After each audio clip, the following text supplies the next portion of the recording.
Welcome back to Garden Rebel channel, and since Karen is asleep, she works night shift, I figured that I would come in and cook some dinner.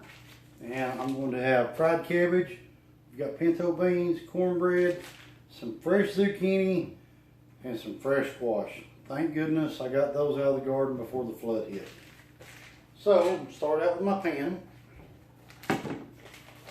I usually put about 4 pieces of bacon in there. This is the apple smoked thick sliced bacon.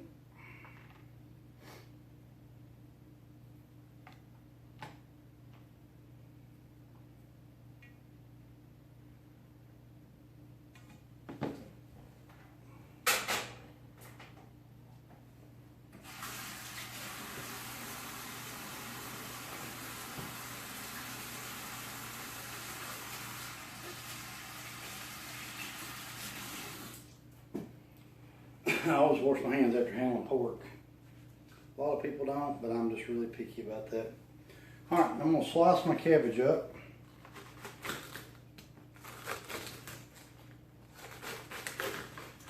Some people tear it apart. I just make big cuts, and I'll do different ways, different directions.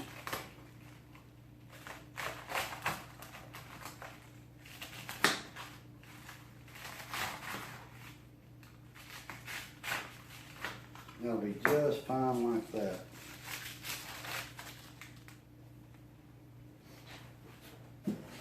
Oh, dropping. 3-second rule? No, really. Alright.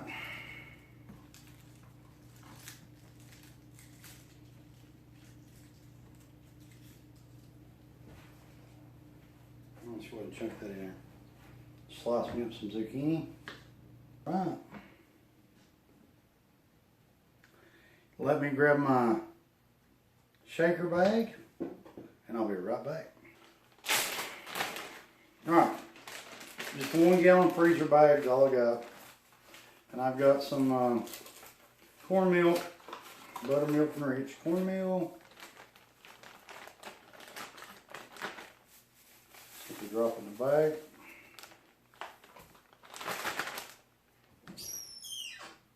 Pepper.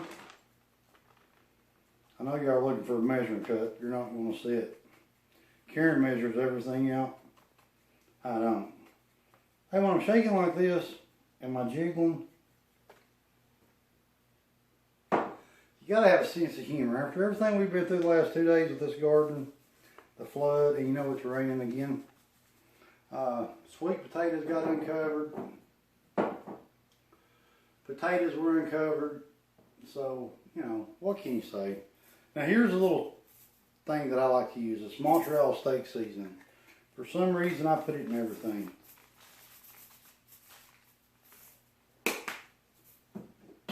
I'm not going to wet them. I'm not going to do anything with these except drop them right in the bag.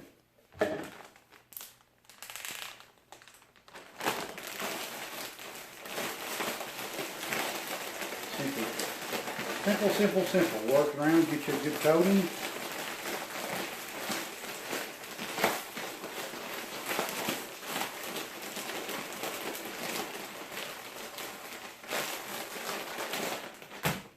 Let it sit right there. We're almost done.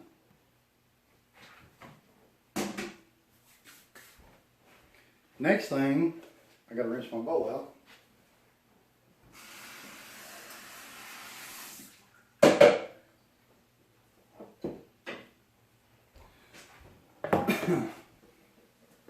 Alright, so here's the deal.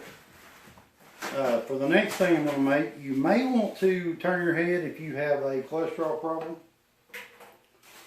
Because we are in the South. And we tend to use a lot of shortening or animal grease, fat in some of our cooking. And this is no exception. I'm going to preheat my oven to about 350 degrees. And these are all cast iron. They're older than Sam Hill.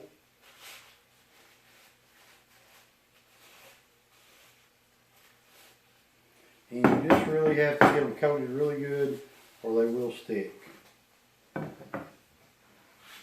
Karen likes the cake cornbread. I like the cornbread sticks, so that's why we always do it this way.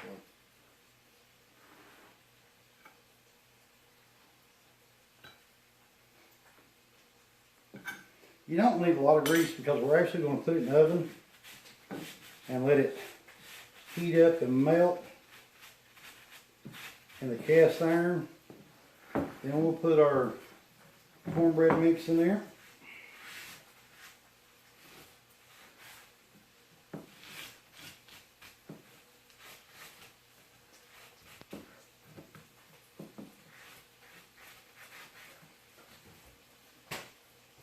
And again, I'm going to wash my hands.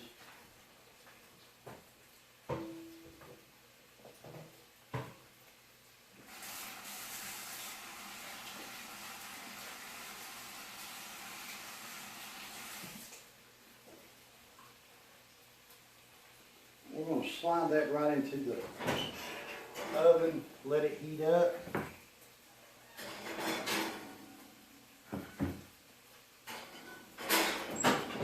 And we'll get our cornbread mix going right here and right now.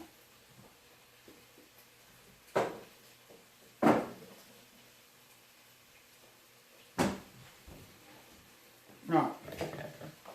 Simple process. Cornmeal. Some people put egg in it. Some people put sugar. Karen gets kind of tickled. When me and her first started dating, she said, I'll make you some cornbread with sugar and egg. And I was like, man, if I wanted a cake, I'd eat a cake. My grandfather and my grandmother used to call that sweet cornbread. My father and I, we really don't like sweet cornbread, so you're still waiting on that measuring cup, ain't you? It ain't coming.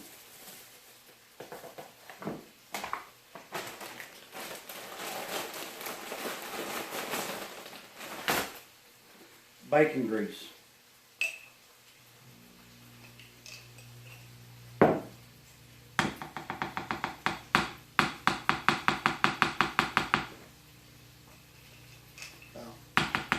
Really about 2 tablespoons is what I put in there. Milk.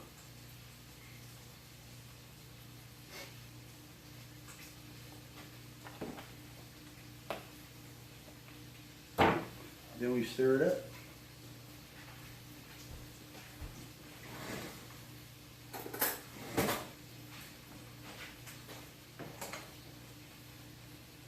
Said I don't put nothing in mine other than cornmeal, milk, and some bacon grease. Sometimes I will put crackles in them.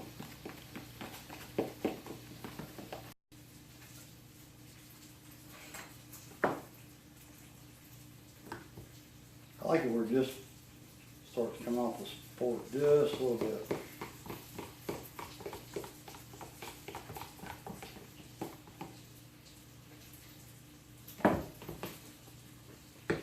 You're not making hush puppies, you gotta remember that. A lot of people make the cornbread mix too thick and it turns out dry.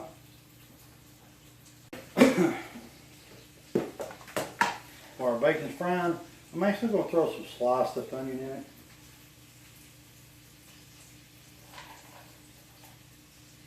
Let that cook in the bacon grease.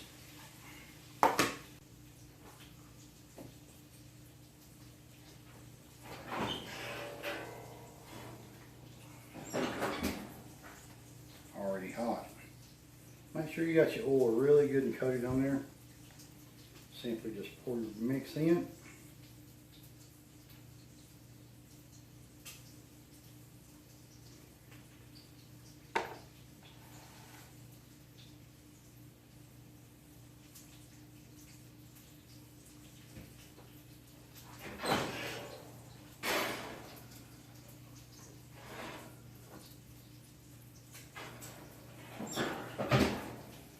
Same thing with your cornbread stick pans.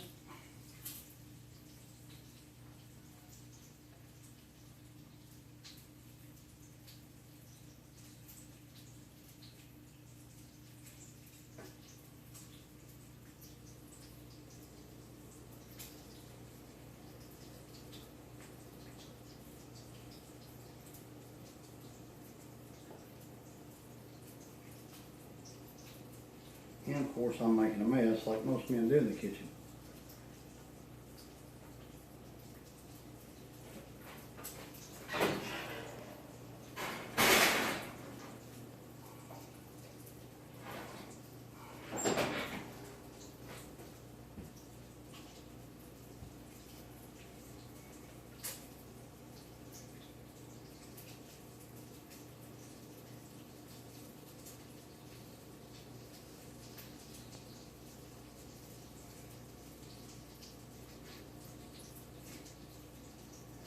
This isn't really rocket science. Anybody can do this stuff.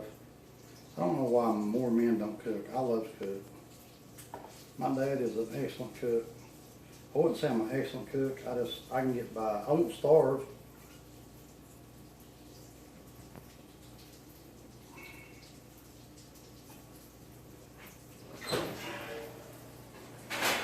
All right. We're almost good to go. Got pinto beans. In there we got a couple pounds of mixed beans, half a pound of bacon, 1 diced up large onion, 1/4 cup of granulated sugar, white sugar, and about 2 teaspoons of brown sugar, salt and pepper to taste, and a little bit of bacon grease thrown in just for seasoning. Now, let's get this flipped over. Let our onion saute just a little bit in there. We're almost ready to throw the cabbage in. You want to kind of time your meal out, guys, especially if you're cooking for your wife or your spouse, partner, or whatever you want to designate them as.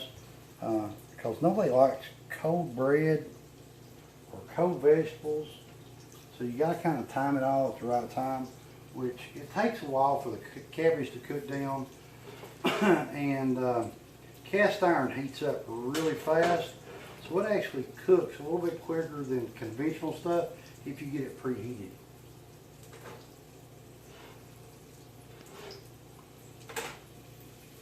And you can pull it out just a little bit early and leave it in the pan and it'll continue to cook.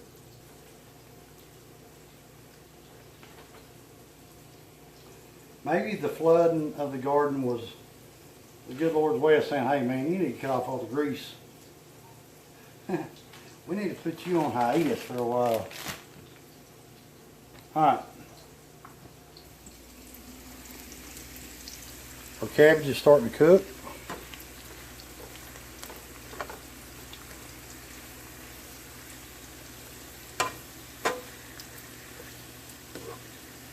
Just always keep my bacon flipped on top. In about 2 or 3 more minutes, I'll add another layer of cabbage, let that cook down, and then we'll pull our bacon up and start cutting it up. And our squash and zucchini is going at it. So our cabbage is almost done, and cornbread is almost done. Well, our supper's done. And after a very disappointing day due to the flooding in the garden, this is my comfort food. And you've got pinto beans with cornbread sticks, zucchini, cornbread, fried squash, and homemade coleslaw. So, Garden and Rebel channel, we're out here until next time. Hopefully nothing else will go wrong in the meantime though. So keep your fingers crossed. Hopefully I'll see you next time down at the garden spot. Until then, I'm eating some squash.